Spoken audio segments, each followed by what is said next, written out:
Sacramento Kings, bibitawan na si DeMar DeRozan, hinahanapan na ng makaka-trade.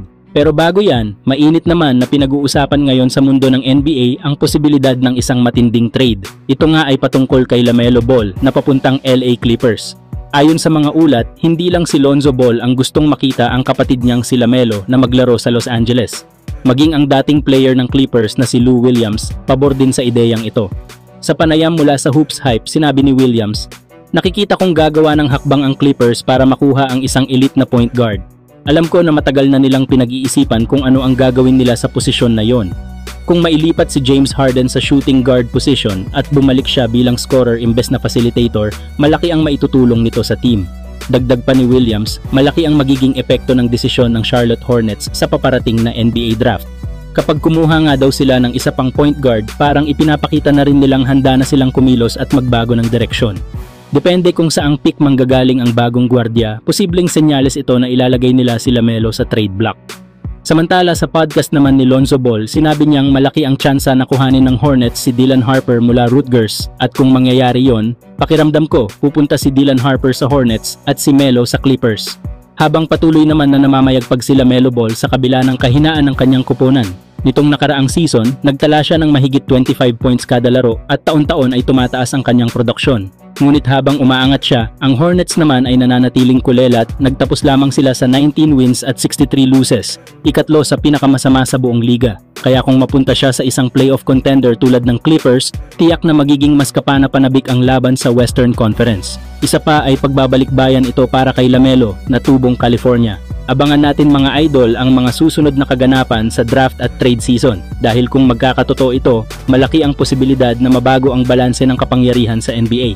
Samantala may mainit na namang pangalan ang lumulutang sa usapang trade ngayong off-season at ngayon si DeMar DeRozan na ang sentro ng balita. Ayon sa ulat ni Jake Fisher, ang bagong pamunuan daw ng Sacramento Kings sa pangunguna ng bagong general manager na si Scott Perry ay inaasahang mag-e-explore ng mga opsyon para sa trade ng kanilang veteranong swingman. Hindi nawawala ang mga bulong-bulungan na ang Sacramento ay inaasahang susubok na silipin ang trade market para sa veteranong swingman na si DeMar DeRozan, ayon kay Jake Fisher. Si DeRozan kasi sa edad na 35 years old ay patuloy pa ring produktibo. Nitong 2024-25 NBA season, nagtala siya ng 21.4 points, 4.8 assist at 4.1 rebound kada laro habang may shooting percentage naman na 47.9%. Sa kabila ng edad, isa pa rin siya sa pinaka-consistent na scorer sa mid-range at maaasahan sa mga crucial na sandali. Ang tanong, pwede nga ba siya sa Los Angeles Lakers? Posible ngang maging interesado ang Los Angeles Lakers sa pagkuha kay DeRozan.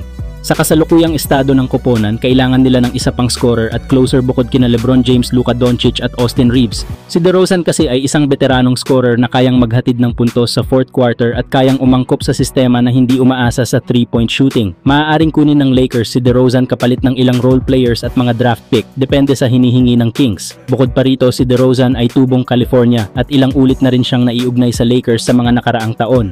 Ngunit hindi ibig sabihin na wala itong kasamang suliranin. Una ay ang kakulangan ni DeRozan sa pag-shoot mula sa labas. Kilala siya bilang hindi epektibo sa 3-point area. Sa makabagong NBA at sa sistema ng Lakers na nangangailangan ng maayos na spacing, posibleng makaapekto ito sa opensa. Pangalawa, ang kanyang edad at depensa. Sa edad niyang 35, bumabagal na rin ang kanyang galaw sa depensa.